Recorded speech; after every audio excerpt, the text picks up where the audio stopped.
হ্যাঁ তো ভাই কি হচ্ছে এইটা?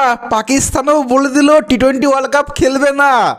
খেলা জমে গিয়েছে ভাই, খেলা জমে গিয়েছে। পাকিস্তানে যে তোমার মোহসেন নাকভি আছে, ও এখন জাস্ট কিছুক্ষণ আগে প্রেস কনফারেন্স করছিল, সেইখানে বলল আইসিসি তুমি 22 নম্বর টিমটাকেও দেখে রাখো। আর এটার মানে হচ্ছে সিম্পল, পাকিস্তানও টি-20 ওয়ার্ল্ড কাপ খেলবে না। যদিও মোহসেন নাকভি বলেছে যে পাকিস্তানের পিএম, পাকিস্তানের প্রধানমন্ত্রী শাহবাজ শরীফ আছে আই থিঙ্ক, ও গিয়েছে তোমার বিদেশের ট্যুরে, ফরেন ট্যুরে গিয়েছে।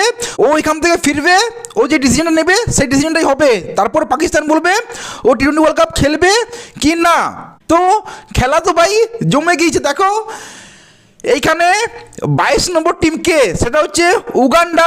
আমি দেখলাম কিছুক্ষণ আগেই, উগান্ডা হচ্ছে তোমার 22 নম্বর টিম। তাহলে তিনটে অপশন আছে যেটা হতে পারে। প্রথম কথা হচ্ছে একটা, পাকিস্তান টি-20 ওয়ার্ল্ড কাপ থেকে আউট, যেমন বাংলাদেশ হয়েছে সেরকম তোমার পাকিস্তানও হয়ে যাবে, ওর জায়গায় আসবে উগান্ডা।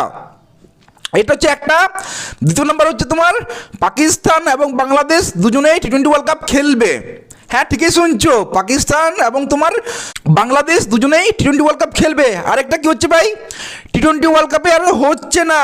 হ্যাঁ এটা হতে পারে, যদিও 99% চান্স আছে, এটা কোনো সম্ভাবনা নেই, কিন্তু হ্যাঁ আমি ধরে নিচ্ছি এটা হতে পারে। যা হচ্ছে যা চলছে ভাই হতেই পারে, কিন্তু আমার মনে হয় না এটা হবে। দুটো অপশন আমার খুব লাগছে যে হতে পারে। একটা হচ্ছে পাকিস্তান এবং বাংলাদেশ দুজনেই খেলছে, বা তোমার পাকিস্তান এবং বাংলাদেশ দুজনেই আউট হচ্ছে। উগান্ডা যেমন স্কটল্যান্ডে দিচ্ছে, সেরকম তোমার উগান্ডাও আসতে পারে। আর যদি এটা হয়, আইসিসি যদি এটা করে ভাই যে পাকিস্তানও আউট হয়ে যাচ্ছে আর তোমার উগান্ডা আসছে, তাহলে আমি 100% শিওর দিয়ে বলছি, আমি 100% গ্যারেন্টি দিচ্ছি পাকিস্তান তোমার ব্যান হচ্ছে। কারণ বাংলাদেশ তোমার লজিক দিয়েছিল যে সিকিউরিটি রিজন, এখানে পাকিস্তানের কোনো কারণই নেই।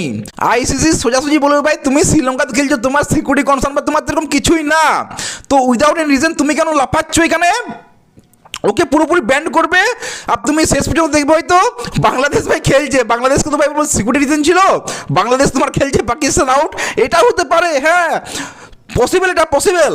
আমি টি-20 ওয়ার্ল্ড কাপের কথা বলছি না, আমি ফিউচারের কথা বলছি। যদি পাকিস্তান আউট হয়, যেমন বাংলাদেশ আউট হয়েছে, তাহলে তো ফিউচারে দেখবে পাকিস্তান সাসপেন্ড হয়ে গেছে এবং তোমার বাংলাদেশ খেলছে, তোমার হতে পারে ফিউচারে। কিন্তু হনেস্টলি যদি তুমি আমার কাছে জানতে চাও ভাই যে পাকিস্তান সত্যি কি ওয়ার্ল্ড কাপ বয়কট করতে পারে, আমি বলবো না, সম্ভবই না। জাস্ট এটা ধমকি টাইপ। ও তো বলে দিল তোমার শাহবাজ শরীফ ওদের পিএম বাইরে গিয়েছে, কখন আসবে তার কোনো ঠিক নেই, ওটা বলেনি যে কবের মধ্যে জানাবো। তো ওয়ার্ল্ড কাপ যদি শুরু হয়ে যায় তখন কি করবে? তাহলে তোমার পাকিস্তান চালও খেলতে পারে ভাই, যে টি-20 ওয়ার্ল্ড কাপটা সামনে চলে আসছে, তখন পাকিস্তান বলছে আমি আর খেলবো না, তখন তুমি কি করবে হঠাৎ?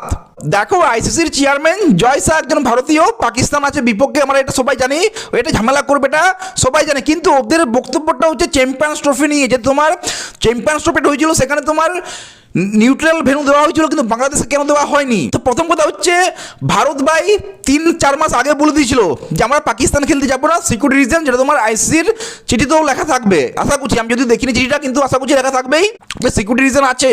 আর অন্যদিকে তোমার বাংলাদেশ খেলতে আসতোই, ইভেন তোমার একদিন আগে কথা হয়েছিল যে ইন্ডিয়া তোমার বাংলাদেশ খেলতে আসবে, একদিন আগেই রিপোর্ট এসেছিল।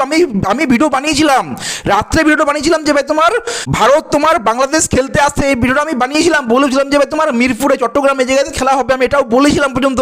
আর তারপর দিনে খবর আসছে যে মুস্তাফিজুর রহমান বাদ, বয়কট, হ্যান ত্যান, যেগুলো তোমরা শুনেছো আর কি। তো যদি মুস্তাফিজুর রহমানের কেসটা না হতো, তাহলে তোমার বাংলাদেশেও তোমার টি-20 ওয়ার্ল্ড কাপ খেলতো, তাই না? তো যাই হোক ভাই, খেলা তো পুরো জমে গিয়েছে। পাকিস্তানও বলছে ওরা টি-20 ওয়ার্ল্ড কাপ বয়কট করবে, মানে পাকিস্তান আউট, উগান্ডা ইন, এটা হতে পারে। ইভেন তোমার পাকিস্তান বাংলাদেশ দুজনে ইন, এটা হতে পারে। সো খুবই ইন্টারেস্টিং যাবে এবার নেক্সট। এতদিন হলো কি ভাই বাংলাদেশ আইসিসি, এবার হবে কি তোমার পাকিস্তান আইসিসি। খেলা জমে গিয়েছে ভাই। দেখো বাংলাদেশ এখনো অফিসিয়ালি কোনো লেটার পাঠায়নি আইসিসিকে যে আমরা টি-20 ওয়ার্ল্ড কাপ খেলবো না। যে টাইমটা দেওয়া হয়েছে সেই টাইমের মধ্যে কোনো লেটার পাঠানো হয়নি। তখন তোমার আইসিসি জাস্ট কিছুক্ষণ আগে ডিসকাশন করলো ভাই, মানে ডিসিশন নিল, যেটা তোমার ক্রিকবাজ রিপোর্ট করেছিল কিছুক্ষণ আগে, 1 ঘন্টা আগে, 1 থেকে 2 ঘন্টা আগে ক্রিকবাজ রিপোর্ট করলো যে অফিসিয়ালি তোমার স্কটল্যান্ড ঢুকে গিয়েছে, যেটা তোমার অফিসিয়ালি হয়েছে। কিন্তু তোমার বিসিবি এখনো কোনো লেটার পাঠায়নি যে আমরা টি-20 ওয়ার্ল্ড কাপ খেলবো না। কারণ একটাই, বিসিবি ওয়েট করছিল তোমার পাকিস্তানের মোহসেন নাকভি যে ও প্রেস কনফারেন্স এসে তোমার কি বলবে, এটাই তোমার BCB Bangladesh cricket board wait করছিল। তো তোমার প্রেস কনফারেন্সে বলে দিল তোমার মোহসেন নাকভি যে ওরাও তোমার টি-20 ওয়ার্ল্ড কাপ খেলবে না, বয়কট করতে পারে। 22 নম্বর টিম তোমরা দেখে নাও, আমাদের প্রাইম মিনিস্টার শাহবাজ শরীফ এলেই আমরা ডিসিশন নিয়ে নেবো খেলবো কি না। তো যাই হোক, এই নিয়ে তোমরা কি বলতে চাও কমেন্টে ভাই, উগান্ডা আসছে নাকি স্কটল্যান্ডের সাথে, নাকি পাকিস্তান বাংলাদেশ দুজনেই আসছে? তোমাদের কি মনে হয় কমেন্টে জানাও। ভিডিও ভালো লাগলে লাইক শেয়ার সাবস্ক্রাইব করে দিও। দেখা হচ্ছে পরের video. Take care, see you.